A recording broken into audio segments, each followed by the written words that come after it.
Hi, my name is Noah Suter, and today I'm going to be breaking down how some of the most iconic speeches, songs, ads, and media moments use language to persuade, inspire, and connect. From King's Call for Justice, to Nike's motivational slogans, to Apple's sleek keynote style, to the authenticity of the Joe Rogan experience, to the emotional pull of oceans, and even the precision of Kennedy's inaugural address, each example shows how grammar, structure, and word choice shape powerful arguments. This video pulls them all together to show how great communicators use mechanics not just to speak, but to move people.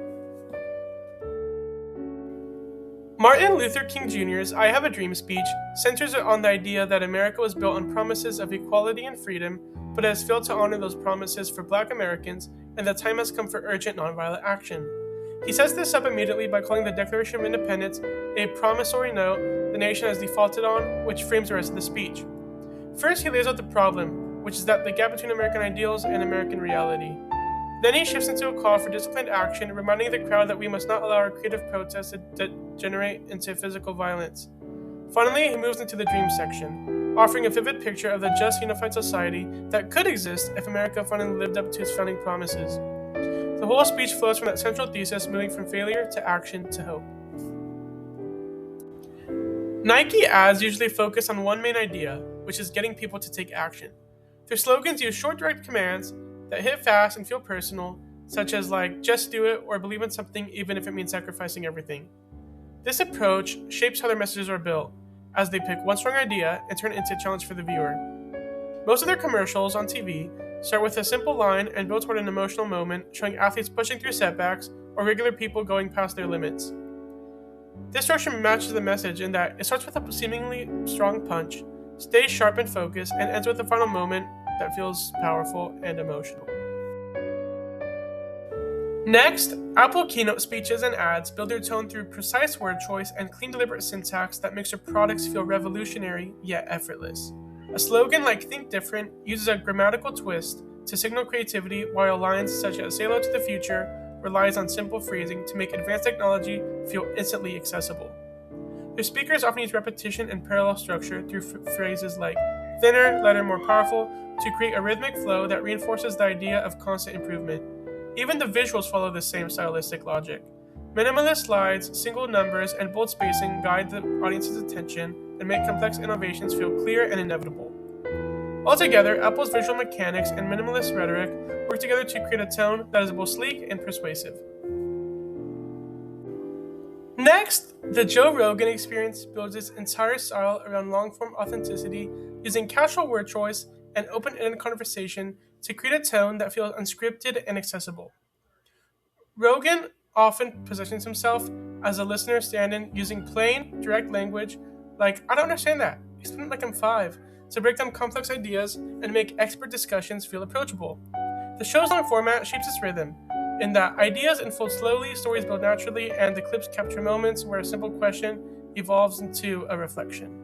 The diversity of guests adds another layer, creating spontaneous debates and unexpected shifts in perspective that highlight the show's free-flowing structure. Humor and storytelling weave through the intensity, giving the podcast a conversational warmth that keeps audiences engaged. Altogether, the word choice, pacing, and loose syntax create a tone that feels curious. In the Christian song Oceans, Where My Feet May Fall, the songwriters use a blend of independent and dependent clauses to mirror the emotional movement from uncertainty to surrender. Dependent clauses often introduce moments of vulnerability, in that phrases that begin with ideas like when fear surrounds me or as I step into the unknown, setting up conditions that highlight human limitation. These are followed by strong independent clauses that assert trust and confidence, creating a shift towards divine strength. The chorus expands this pattern with longer flowing independent clauses that feel open and lifted, contrasting with the clip-touching lines of the verses. This interplay between clause types shows a relationship between doubt and faith, in that dependent clauses frame the moments where the singer feels unsteady, while the independent clauses declare the resolve to trust. Together, the syntax reinforces the song's tone of surrendered courage, rising from fragility into spiritual confidence. John F. Kennedy's inaugural address demonstrates how precise grammar and mechanics can make an argument powerful, clear, and unforgettable. He relies heavily on parallel structures and balanced clauses to give his ideas force, most famously seen in the antimetable, ask not what your country can do for you, ask what you can do for your country, where the inverted clause structure sharpens a contrast and makes the message stick. His repetitive use of anaphora, seen in the beginning multiple sentences with the same phrase, creates momentum and unity as seen in lines that start with "to those" when addressing different global audiences. Kennedy's strategic use of first-person plural pronouns such as "we observe today" shifts the tone from presidential authority to collective responsibility. He also uses imperative sentences like "let both sides explore" to issue direct calls to action without sounding authoritarian. Even his antithesis, "united there's little we cannot do, divided there's little we can do," uses parallel grammar to clarify the stakes of cooperation. Through these established conventions, Kennedy turns grammatical precision into persuasive power. In the end, all of these examples, from speeches and songs to ads and podcasts, show that powerful communication isn't accidental.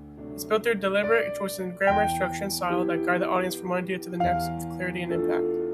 Whether it's King's demanding justice, Nike pushing action, Apple shaping innovation, Rogan exploring ideas, Hillsong expressing faith, or Kennedy calling a nation to rise, each creator uses language as a tool to persuade, inspire, and move people.